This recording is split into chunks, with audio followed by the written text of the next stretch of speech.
moradora de periferia, eu observo que não tem muitos alunos na escola. A gente tem muita dificuldade de ter acesso à educação, pois não há escolas de ensino médio, não tem de fundamental também. A maioria é de ensino infantil e aí dificulta muito o acesso.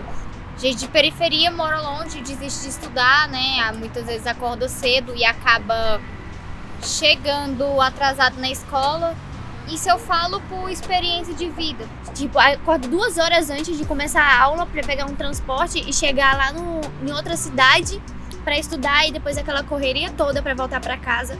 Tem alunos que moram na área rural e eles desistem simplesmente da escola porque eles têm que trabalhar. Eu conheço muitas pessoas que os pais querem, você não vai estudar, você vai trabalhar na fazenda. E para eles irem para a escola também, dependem de um transporte escolar que passa, que nem você falou, super cedo, passa umas 5 horas da manhã para pegar todos os alunos. E aí a gente tem muita dificuldade de chegar à escola. E eles falam, mas é só se matricular. Não é só assim. Tem que observar o dia a dia, como a gente chega lá na escola, o que a gente tem que fazer, as escolas que vai aceitar a gente. A gente vê que a diversidade é uma pauta muito importante na nossa sociedade, né? E falar sobre isso, falar sobre pessoas deficientes na nossa sociedade é uma pauta bastante importante em outras das escolas. E a gente vê que não é presente. A gente vê que é um tratamento diferenciado, mas parte muito da parte da exclusão. Eu mesmo tinha um amigo que era surdo e eu queria muito me comunicar com ele. Eu tive que aprender um pouco por fora para me conseguir comunicar com ele. Então, é meio difícil a gente conseguir chegar nas pessoas, entendeu? Na nossa escola, eu estudo com a Bel e a gente tem que estar sempre lhe guiando ela, ou algum aluno, ou alguma monitora, porque ela não consegue andar sozinha, tanto por conta daqueles buracos que tem no chão, que é os bueiros, enfim, então é bem difícil. E eu não vejo também muitos educadores para estar lá auxiliando as pessoas com deficiência. Ainda mais tratar as pessoas com necessidades especiais, quanto Down, quanto autista, falar que são eternas crianças, não são. Isso se chama características downiana. Não podemos usar o termo demente, débil mental.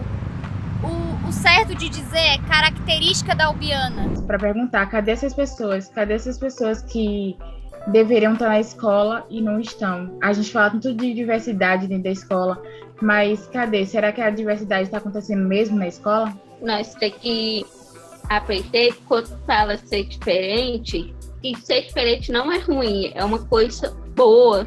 Ser diferente é viver. Cada um tem o seu jeito de viver. E no final, ninguém é igual. Então, quando fala ser diferente, é trazer uma nova cultura, um novo pensar para nos ajudar a crescer, a florescer.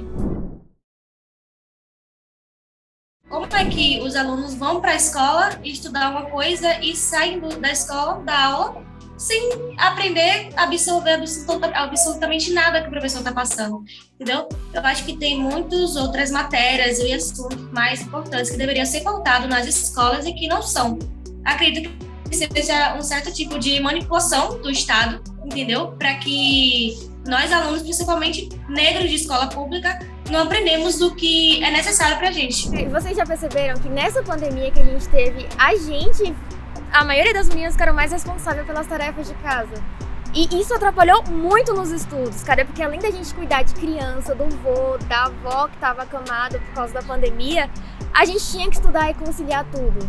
Cara, foi um caos essa pandemia, cuidar da casa, cuidar dos estudos, fazer curso pra gente sobreviver, cara. Horrível. Às vezes a área que a gente escolhe para estudar também, que é o nosso caso, só tem homens, o que dificulta ainda mais, porque a gente sente que a gente não ocupa aquele espaço, que deveria ser diferente, né? Porque a gente é grande maioria e a gente deveria estar em espaços em grande maioria também. Principalmente na área da tecnologia, a gente não vê muitas mulheres. Na área da robótica também, a maioria em si é homens. Então esses projetinhos que visam incluir as mulheres, cara, eles são perfeitos, deveriam existir muito mais. E outra coisa que pode gerar a evacuação da escola é o trabalho infantil, porque muitas crianças acabam entrando por esses meios para ajudar em casa, né? E aí, às vezes, a criança nem quer entrar pro tráfico, nem quer fazer as coisas que ela faz, mas ela acaba tendo que fazer porque não tem o que comer em casa, tem que ajudar a mãe, tem que cuidar do irmão mais novo. Eu concordo. Nessa pandemia mesmo, a gente estava passando muita dificuldade lá em casa e eu tive que caçar um emprego, senão a gente ia passar fome. Já tava. E os professores, a gente tem que sair mais cedo, a gente sai pro trabalho super longe, não almoça. E falta também uma estrutura, a gente trabalhos dignos, sabe? Mais empregos como jovem aprendiz, porque, cara, não tem como se manter só na escola, é muito difícil. É privilegiado aqueles alunos que só estudam. Na situação escolar, nós também temos que pensar que o aluno está passando naquele horário de aula, qual está sendo a rotina. A gente está vendo que está aumentando bastante o índice de toques, de violência. Então, nós temos que pensar nisso também, porque o foco não é o aluno estar lá naquela sala de aula. O foco é o que está acontecendo para não levar ele ali. Então, porque pode ter vários fatores, até o trabalho infantil. E também a gente tem que garantir que todos os direitos que estão lá na Constituição, porque se você olhar, é um monte, seja garantido de verdade. Porque, mano, tem um monte de leis, um monte de direitos que a gente tem, que muitas vezes a gente nem sabe que tem, e nenhum deles são efetivados. Eu acho que se a gente começasse a estudar, a querer buscar realmente ver os nossos direitos e ir atrás, a gente conseguiria tirar alguma coisa disso.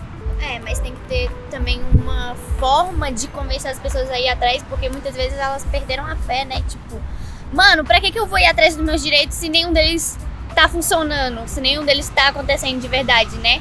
Muita gente não fez, muitos adolescentes não fizeram o título eleitor ainda por causa de falta de informação. Que teve que usar o quê?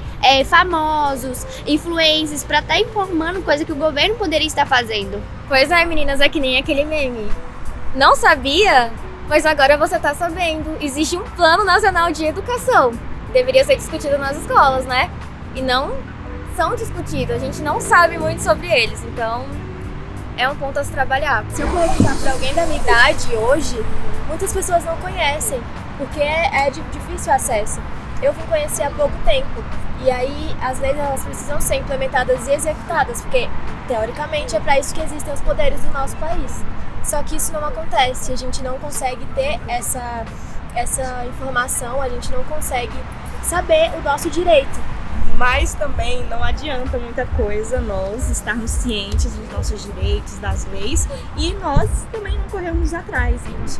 E mudaria muito a gente saber desde sempre, porque a gente saberia os nossos direitos, o que a gente precisa ter nas nossas escolas, e que aquilo que a gente tem é o mínimo, que a gente tem que ter várias coisas dentro da escola, estrutura, tem comida boa, tem transporte, então a gente precisa saber disso desde sempre, porque senão a gente fica perdido, como a gente tá, né? Que a gente deveria fazer uma manifestação pra gente falar a nossa voz, impor a nossa voz, o nosso direito. Mano, eu tinha o quê? Uns 14 para 15 anos, eu não sabia o que era ECA, não sabia o que estava acontecendo, eu não sabia nem que eu tinha direitos, que hoje eu tenho conhecimento disso. Por quê? Porque teve eventos que me falaram, mas não tem isso na escola, sabe? Eles não mostram isso. Tipo, você chega lá na escola, tu olha assim, o que é ECA? Eles, ECA? Eles vão fazer descaso de você, não vou nem falar, por quê? Não tem essa informação, não tem essa troca com os alunos, entendeu? Eu acho que a escola tem que ser um ambiente que os alunos queiram estudar, que queiram estar lá, que queiram estar presente. Eu acho que a escola precisa se mobilizar para que os alunos sintam vontade de ir para a escola, que a escola não seja só quadro e professor passando atividade.